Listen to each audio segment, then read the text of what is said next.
So, welcome to the first Infant Feeding Alliance podcast.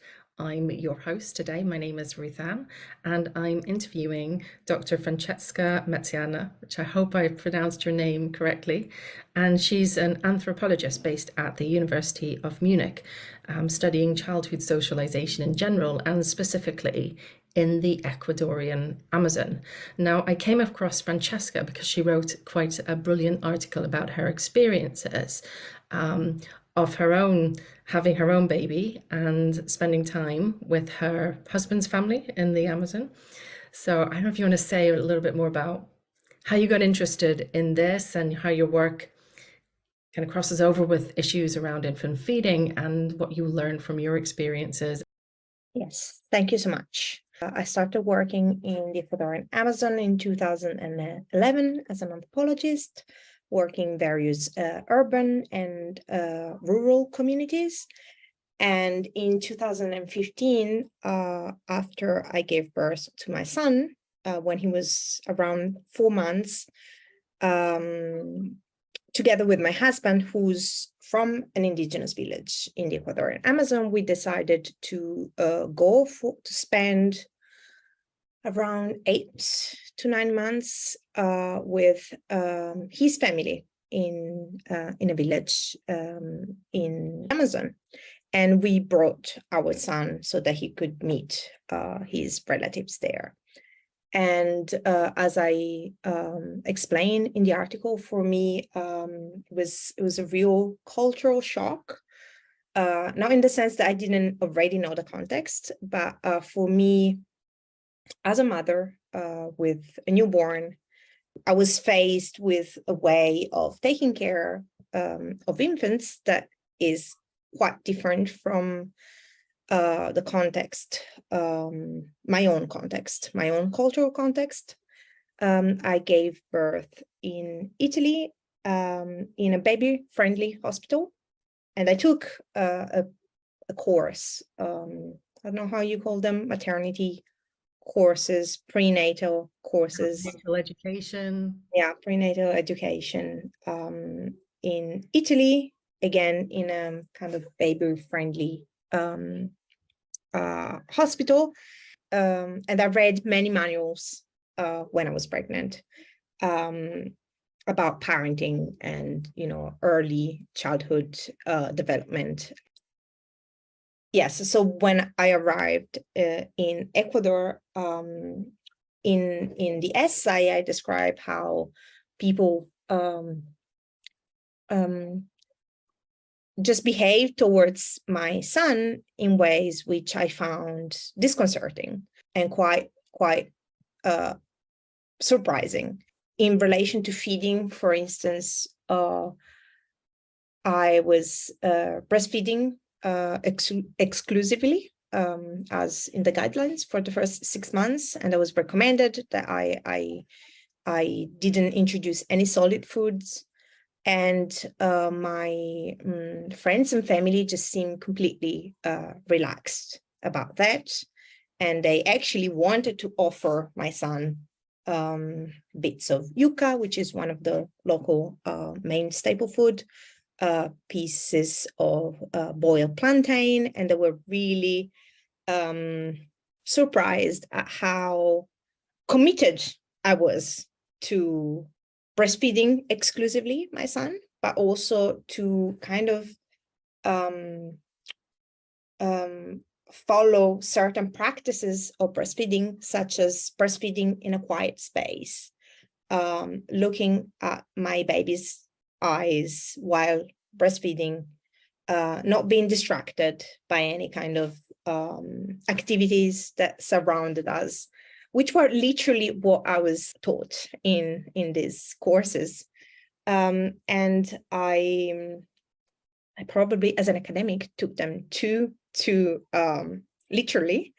But when I was with my Ecuadorian family, everyone just kind of questioned this commitment, this pattern of behavior, and in a very gentle way. They were really amused. And that's when I started thinking that I should kind of like critically look at my own, cultural beliefs about what was going on.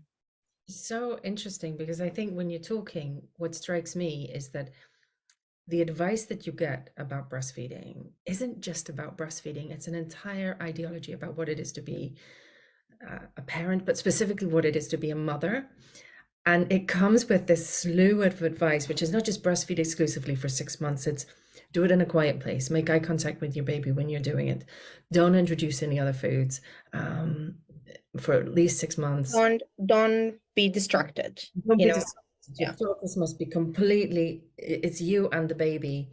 And I know I've often thought about this kind of emphasis on the dyad, the dyad, the dyad. And I'm like, this mother and baby, I mean, yes, biologically, there's something going on that's quite unique between them, especially if they breastfeed, if you breastfeed. But also, do they not exist in a whole social context of their own, a family structure, a wider social structure? Is that of no relevance? And if it is of relevance, what is the relevance? Because I mean, I think there's a sort of like society has to support breastfeeding. And I'm a bit like, is that it? This is the entirety of being a new mother is about breastfeeding. Yeah. And it's so narrow. And I think you don't realize it when you're in it. But what was it like for you? Because it sounds like you came out of it and everyone buys into it in a way, that kind of story. But then you go and it's like a completely different culture. What Yes. what felt different? What did you see that was just so um I would say that before, as a non-mother, perhaps I observed what many others have observed, which the Rona have extended breastfeeding. They carry their children around the whole time. They co-sleep with their children. So in a sense,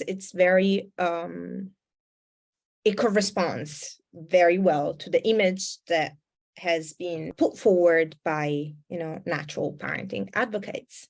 But when you look closely, then you also notice that there is not the same intense focus on breastfeeding, in the sense that breastfeeding is very casual, in the sense that, of course, if you're with your mom and you can get hold of the breast, because you're carried close to the chest, you do. But if your mom is busy and she's working in the field, then you might have to wait.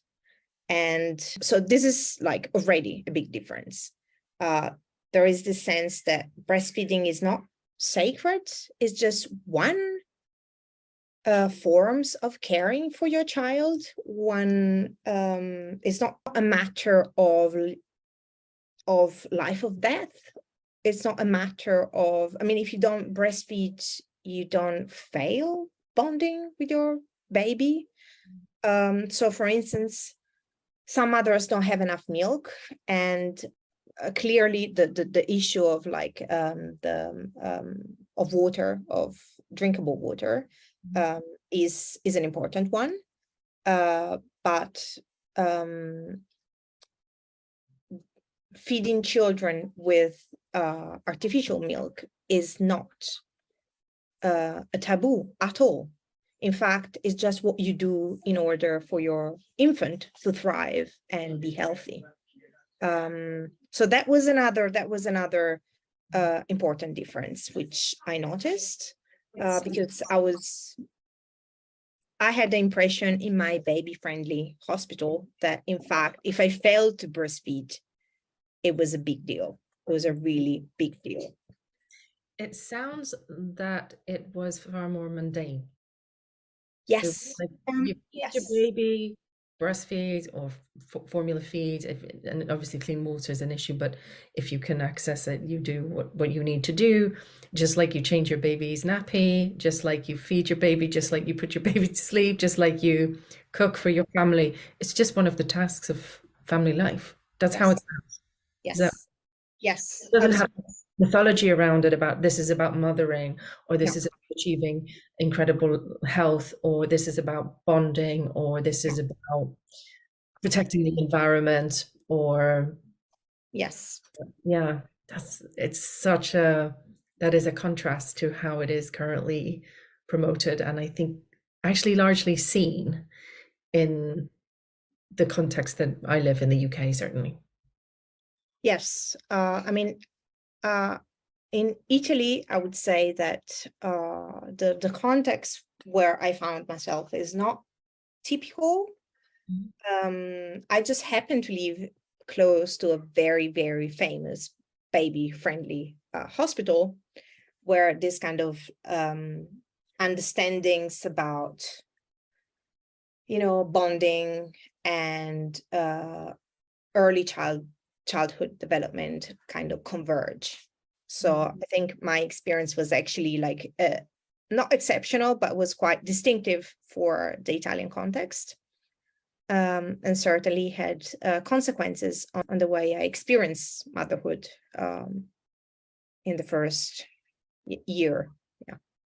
Yeah, it's really interesting, and of course, within one individual country, you're going to have different cultures and different variations on a theme. What I find really interesting was when I had my baby, I got a lot of information from an organization then called ISIS, now called BASIS, and they seem to be commissioned to provide advice to parents about baby sleep, and they're anthropologists by background. I think they take quite a different stance to you, but they kind of what they seem to advocate is a particular story, which is like in non-white, westernized, industrialized cultures where breastfeeding is more common, that they do these natural things that facilitate breastfeeding, like co-sleeping, so bed sharing, like feeding on demand, like carrying their baby. And you get the impression that all of this is about this is what you need to do to support breastfeeding.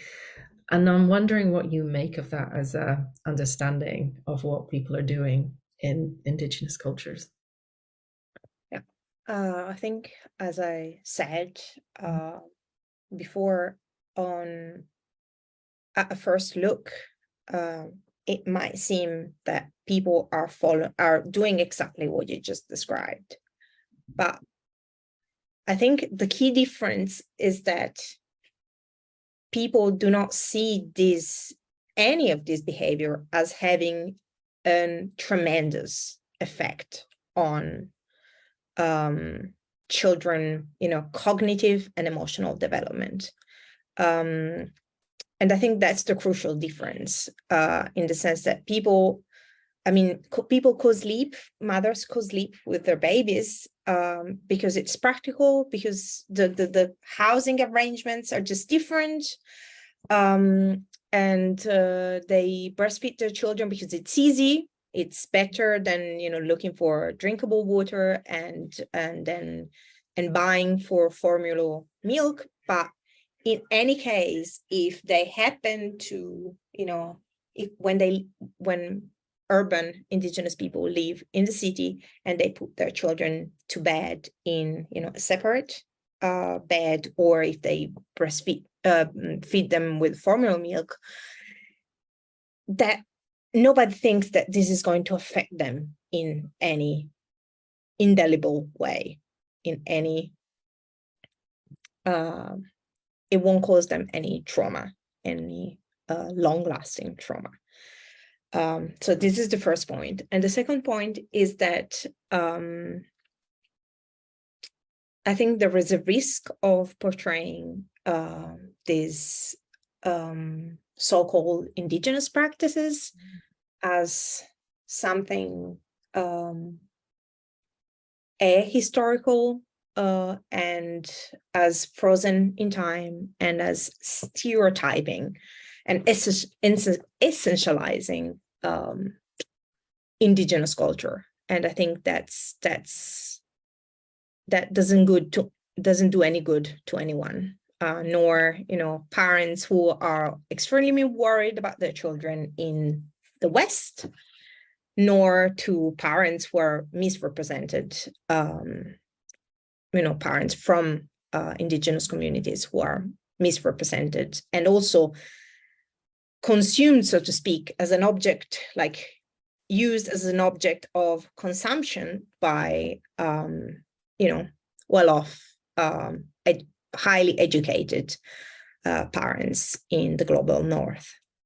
Mm. I'm really interested as well.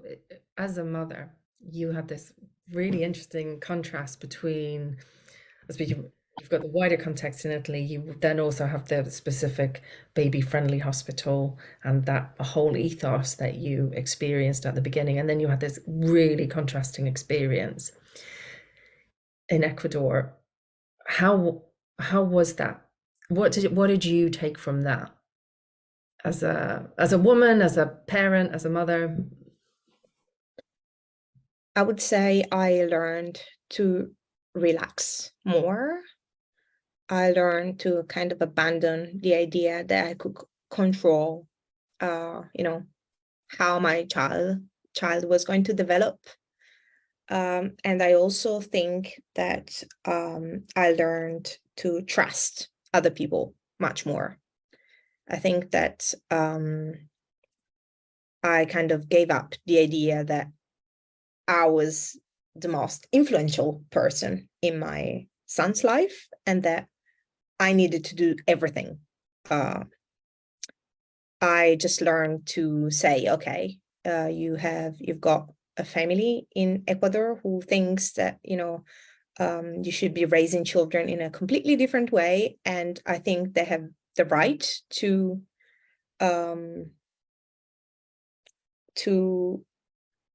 have an influence in your life, and you have the right to learn from them other different ways to be in the world. And that was also a huge relief for me, because realizing that you're important but you're not fundamental, I think, is a huge relief could be a huge relief to mothers. I love the way you put that, important but not fundamental, because I also think when you really think about what's being said, like, you have to do all of these things as a mother. You are the most important fundamental person in your baby's life, and you have tremendous influence through practices like bed sharing, breastfeeding, making eye contact, singing to them, and just the endless slew of advice you get is quite grandiose. It's an incredible amount of pressure, but it's also completely deluded and grandiose. Yeah. It's like, what a pedestal from which to fall we put people on. And then I think, when I read your experience, and I mean, it seemed like your family in Ecuador kind of thought you were a little crazy. Yes. You raised a few eyebrows. What did they react to that they thought was just, what is she doing? I think that was one of the questions. What is she doing? Yeah. That stood out for me from your article that I will link to in the comments. I think that they were amazed at the devotion and the amount of energy that I put into mothering. Mm-hmm. They, of course, also put an enormous amount of energy, because they often work with, babies and newborn. But I think it was the attentional energy that I devoted to my son. I was always there for him. I was focused entirely on him. And I think that was the most surprising thing for them. It was like as if life kind of froze, and I was, just dedicated to him. And I think they could not really, they understood why it was that. So they made lots of jokes about me and being this weird gringa, which is the way in which most people in Latin America call white people. So it was this weird gringa who was so in love with this baby. So they definitely understood my love, but they were also concerned about me being exhausted, me not being able to enjoy other social relationships. And this is why I mentioned in the article, many people asked me whether they could take him away for some time so that I could rest. And obviously I refused because I was still in that kind of mood. And yes, so I think this was the main thing that kind of shocked them. I think that's really so true what you're saying as well about the kind of white Western culture. My experience, really what I'm thinking about here. I don't think I want to tie it too much to specific cultures, because I think my own grandmother, I can imagine what she would have said about some of this, but and it would not have been pleasant. But there is this sort of complete neglect of the wider person in the woman, like that you might have other social relationships that are of importance to you, that you might have other aspects of your life that are important to you, or that you might want to break on occasion. Yes. Or that your baby might also have more relationships than just you. Yes, absolutely. And I think I've been thinking about this for a long time. And I mean, this idea of, mothers as these people who kind of don't have any other social relationship and are completely isolated. This is something that feminist writers, feminist intellectuals have been writing about for decades, and yet it seems that we're kind of back to a space in which this is simply forgotten. I actually think this is really worrying. I was reading the other day, for the first time, Adrian Reich, I don't remember the title, of Woman's Born, I think, of Woman Born. And it's a brilliant essay on motherhood that just, published decades ago, in which these themes are denounced and deconstructed and criticized. And yet in 2023, they just seem to be to remain unsolved and to remain a central concern for mothers in weird countries, and perhaps also in the global south, in elite families in the global south too now. What do you mean by that? I mean that I think that this approach to parenting, that it's intensive, that requires time and resources, is something that originates in the global north, but that as an ideology is really spreading to the global south as well. And elites in the global south who have the money and resources do engage in this type of intensive parenting too. So it's not a phenomenon that can be geographically isolated into the global north anymore. Yeah, no, I can see that. And it also then becomes potentially quite oppressive to say, well, this is how wealthy, privileged people do motherhood. I don't like how that sets up. Yeah. And then we start to demonize practices. Because I think about my, I'm from Northern Ireland, my family background are quite working class, people formula fed. And it was kind of like, it's convenient and we do it, and we all share, and the baby gets shared. That was the other that really was so different from, I remember when I was little and there were babies in the family and it was like pass the baby around, and and the mother viewed it as it's a break.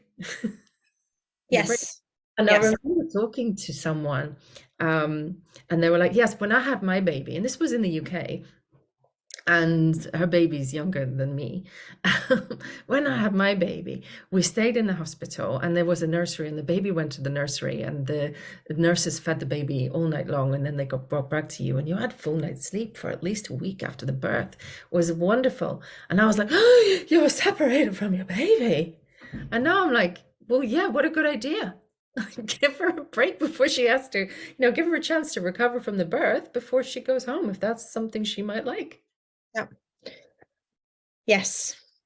Yes. So I think we've removed choice, and we've removed the sort of idea that there are different ways of structuring a family and different ways of managing family life and the demands of family life and the demands of newborns. And it's become there's a right way and there's a wrong way, and we're going to teach you to do the right way. Yeah. Everything seems to be a deeply moral choice.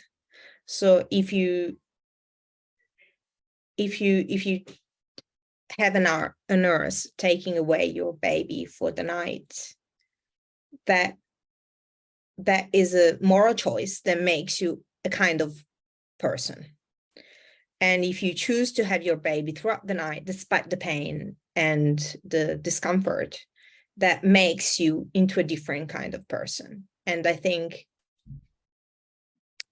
that's really oppressive, and it's really, it just creates unnecessary feelings of guilt and responsibility that shouldn't be there, especially in the moment in which you've just given birth and you are fragile and you are weak and tired, exhausted, and you need to be cared of by others. Mm-hmm. And you shouldn't be in charge of caring alone for a baby. And to go back to the Runa, that's not what happens among the Runa. I mean, you give birth and you are helped throughout the process and after the process. And there's always someone to care for you and the baby. I think that's so missing. And I think what's missing as well is that person is not just there to help. Mm-hmm. I get I always find that really difficult. People say, oh, your partner's a really good help. And I'm like, well, actually, he's the father, like I am the mother. And so we're both parents. We both view ourselves as we take different roles within our family just because of our circumstances. But, we're different, but one is not a more fundamental parent than the other. No. And, we also exist in a community and in a wider. Are you just devaluing all that as helping? Mm-hmm. As opposed to this is just part of life. Mm-hmm. The decision about how to feed your baby, whether to share a bed with a baby, whether you're going to go back to work, whether you're going to have someone else feed the baby during the night, whether you're going to get up and do it. These are mundane decisions that really, aside from safety issues and making sure things are safe, I just don't think they have any consequence. Yeah. And it seems like the Runa do see these as rather mundane. Yes. They're like parts of practices to care for your infant, but they won't fundamentally shape who your baby is going to be in 20 years' time. They're just practices that enable you to care properly for your baby in the context they live in. But there's no feeling that every single gesture you make might have repercussions on your life, on your child's future. Yeah. Is there anything you take from Italian culture? I think one thing that struck me in terms of comparison was that so I used to work in the UK, Mhm. And so I spent quite some time with my son in the UK as well. And so I also have some firsthand experience with midwives in the UK. And one thing which struck me was the attention, like the obsession with sleep, and never wake the baby up, and be very silent when the baby is asleep. And that's certainly not the case in Italy. So I remember having visitors coming and wanting to wake the baby up so that they could see him, which was extremely annoying, but it was just like very common. And whenever I tried to ask people to be quiet because the baby was asleep, that was also like, that was also ignored. And so I think one thing that is certainly striking in Italy is how babies are encouraged to take part in social life from very early on. So let's keep the baby awake so he can be at the table with us, and let's bring him to the restaurant so that he can share the convivial atmosphere with everyone. So, which I think is quite different in the UK. I don't know, but my feeling was that yes, it was pretty different in London, for instance. I think that's probably true. I mean, because I live in London, but I'm originally from Northern Ireland, and there's definitely much more. God help you if you wake the baby up. We all want our babies to sleep, but um, the socializing aspect of it, Mhm. and people will wait. I'll wait for the baby to wake up, knocking home, put the kettle on, and yeah, and certainly the baby being at the table and being part of socializing, I think is more emphasized. Just naturally, it's not like anyone tells you to do these things, and I don't think we need to tell people to do these things. I think it's fine. Whatever you do is fine. But I think it is really interesting just to see and observe different cultures and different communities and how they do things. And because I think it holds out a mirror to your own and your own assumptions, and it lets you question. And I think, like you find, it becomes quite freeing. It's like, well, I don't have to do it that way. No, no. And I think also it's, as I said, it's a relief to think that you don't have to do it this way. But also it's like, why would we want to live in a world where everyone does the same and everyone takes care of their babies in exactly the same way, following some kind of guidelines that are all the same across the world? This is why would Well, we this want is that? bizarre, isn't it? I mean, Yes, there's never been a time when everyone across the world has done the same thing. yes. The one thing that comes across to me talking to you about people in Ecuador and the Runa, talking about people in Italy, also my own experience of being from Northern Ireland, that outside of the UK, and I live in a kind of London bubble, Surrey, people have often moved far from home. They are often quite isolated as a family unit. But everywhere else, there is much more of an emphasis on community and wider family. It is not the mother baby dyad. That is not the center. There is a much bigger picture that I think we're missing. So, which I think raises the really interesting question of who is in charge of developing these frameworks. Yes. It's not just people living in weird societies, but it's people of the professional managerial class, so highly educated, who live in kind of academic bubbles, who are probably, as I am, disconnected from their wider communities of family and friends, because we're highly mobile. So it's a very specific cosmopolitan affluent population. So I think that should be taken into account too. I'm thinking about what my grandmother would have said, and she would have said, they're very intelligent, and they're the stupidest people I've ever met. Which I think is, as much as not necessarily saying I agree with that, but I do think there's some truth in that you're living in a bubble and you're coming at it with a whole heap of assumptions, and actually no small amount of arrogance to think you should be advising people on these things. Yes, yes. Yes, we are actually just published a paper with colleagues across the world on early childhood interventions in the Global South. I think I cite the paper in the essay, and it's organizations like the World Health Organizations, UNICEF, and the Lego Foundation. Lego, as in the Lego, toy? yes, as in the toys.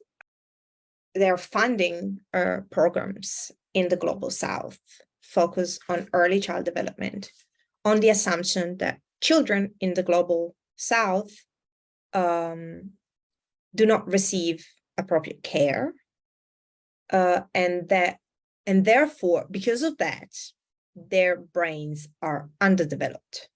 And this is their words, this is not, I'm not paraphrasing, this is their definition. They are at risk of cognitive development, and therefore we need to intervene.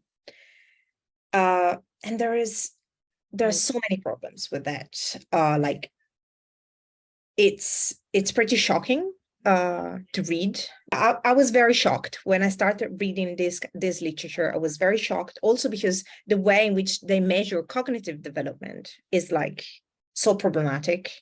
I think it's UNICEF who was part of a survey, asked families about whether they have toys in the house, whether they have a book, and whether their children attend some kind of special educational program. And if you answer no to these three questions, then you are at risk of, not developing optimally in terms of cognitive and emotional development. And so this is obviously a problem, how you measure cognitive development across the globe. They don't take into account any anthropological work at all. Most publications they cite are from neuroscientists and pediatrician in the global north. They don't cite any scholars research from the global south. And they just ignore like anthropological evidence that children are thriving across the globe. They're not underdeveloped. But they, as you said, they do have the arrogance of thinking they can go around the world and teach parents how. Talking about what you said about the Runa children who go and explore in the rainforest. And they Yes. have a huge amount of freedom and autonomy. Yes. Now, if I put my 6-year-old in the rainforest, she's not going to last. Yeah. Are you going to say, well, my 6-year-old, therefore, is underdeveloped because she doesn't have the skills? Yeah. Probably a Runa child of the same age would have. Yeah. I mean, if you put me in the rainforest, after a week, I'll be gone. I think there is lots of money going into anything that has to do with early childhood, and that's what's driving these programs. That's what's driving the interest of private foundations like the Lego Foundation into investing in these types of programs. So the reason why these programs are implemented is that proponents of this approach argue that by teaching parents how to properly care for their children, these these children will then turn into successful, economically successful adults. So it's sold really as a solution to poverty in the global South. Yeah, which I mean, it speaks for itself. Staggering. It's just staggeringly arrogant. And I come at it thinking, gosh, where's the curiosity and interest and just willingness to see another culture and think about, just be interested. It doesn't have to be about informing advice to anyone. You can just be interested in something for the sake of being interested in it. Yes, I don't And think interest so is what is driving this type of interventions. I think it really comes down to economics. and I think it also reflects how we view being a parent, that you are investing and creating Yes. and Yeah. manufacturing a child to fit a certain set of outcomes, as opposed to you are nurturing a autonomous living being Yeah. who is part of your community and part of your culture. And I kind of think, enjoy the show, enjoy, just watch and see what they do. You Yes. don't have to manufacture it, and you can't anyway. Yeah. Yeah. And it's unpredictable because it's life, right? Right, and that's what makes it interesting, and that's what makes it fun. Yeah. Absolutely. Wow, that is such an interesting conversation. Thank you for No, thank you. inviting me. It's been so lovely to have a bit of time with you. Is there anything you'd like to add, or? I think I want to actually, yes, I want to say something, which is that what I want to do with this essay, and what I really want to do with any of my public kind of interventions, is not to tell parents what they should be doing, but encouraging parents to feel that there are really different ways in which you can nurture your children, and to kind of relieve them from some of the social pressure around being these perfect parents who have an enormous influence on what their children will become in 30 years. Yeah, I think this is really, really important to me. I agree. It's like you will need to tell the policymakers what to do, which is largely back off. Yes. Oh. Yes. And just allow people to take and make the choices they want to make, and give that right to them, and sustain them in what they think it's best for their circumstances, for their values, and that's it, really. Yeah, and I think it's the difference between seeing the idea that you could have many good choices. Yes. There are many good ways to be a family, to be a parent, to organize your family life. And there were a few terrible ways, but most choices are good. Yes. Yes. Most parents will make very good choices. Yes. And that's it. As opposed to seeing there is a good way and there are not so good ways or second class ways, and we want to optimize the outcomes and the return of investment. And that is not something that belongs in family Yeah. life. Yeah. I think just being as it was phrased, a good enough mother should be the message that is spread around, rather than looking for perfection and unattainable perfection. Yeah. And it's also, I think, appreciating good enough can look very different for different families, different contexts, different cultures. And even in the same culture, and even within the same family, the choice you make with one child may be different with another. Yes. Yes. And it's Yes. fine. It's fine. It's all good enough. Yes. So something else that I would like to emphasize is that I really think that you can look at different cultures and the way they care for their children, but you should be really wary of exporting, practices to other places, simply because, childcare is about creating moral persons, creating persons who live in a specific place. So what might seem to work incredibly well in one context might just exert a lot of pressure, unnecessary pressure on parents in another completely different context. And I think this is very, very important to remember. For instance, I mean, co-sleeping is the issue that comes into my mind, like clearly. Of course, co-sleeping among the Runa takes the shape it does because of the way the entire life and daily activities and night activities are organized.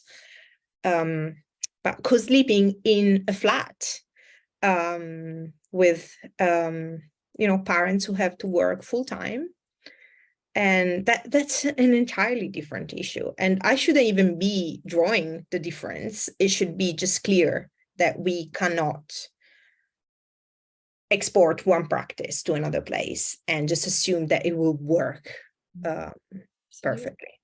Absolutely. And nor is it helpful to kind of think about, I'm going to look at this other culture so I can learn from them, so I can implement what they do here. That's not a sensible approach to any kind of research. And I work with couples actually, and being in London, I work with couples who come from different cultural backgrounds, and I'm forever saying, the way you see relationships, the way you see family life, the way you see being a parent is completely colored by your culture, and you have lots of assumptions. Now, neither of you are right and neither of you are wrong.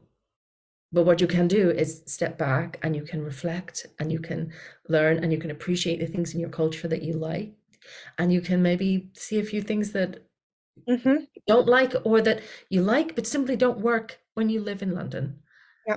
You live in London in 2023 and life is as it is, and that's okay, and you can reflect on it. And actually, it can be quite enriching and enlivening to see the variety of ways of doing things, and to experiment and explore, and not feel like you're seeking for the right answer or the solution to your problem. Yes. It's just not how it is. No. I remember that when my son, when we came back after Ecuador, my son got used to sleeping in a hammock, and that became a real issue in our flat because we didn't have a hammock. And so my husband built a hammock, and my son just slept for the first 3 years of his life in this hammock in our flat. And love it. Yeah, it was, adopting this kind of things which can work is one thing, but just being committed to a practice that but you could sell that as a sleep program. I could sell that as a sleep program. Yes. Get your toddler to sleep in a hammock, because that's what they do in Ecuador. Yeah. Natural. Yeah, the baby market. So when we were actually looking for a hammock, we couldn't find just a simple hammock. We only found baby hammocks that were completely uncomfortable and not practical and actually unsafe. And if you wanted to have your baby, you had to use a belt and something like that. And what we needed was just, a $10 hammock. Nothing fancy, nothing 200 euros, 300 euros, baby hammock. So maybe we should think about that. It's a marketing opportunity. Make it organic, hand woven, Ecuadorian hammock to help your baby sleep. Yes. And sell it. Yes, and promoted by the anthropologist. Promoted. Yeah, there you go. If you feel a little unscrupulous, there you go. There's a whole business right there for you. Yes, there is. Anyway, it has been such a pleasure. Thank you. For me too. Thank you so much.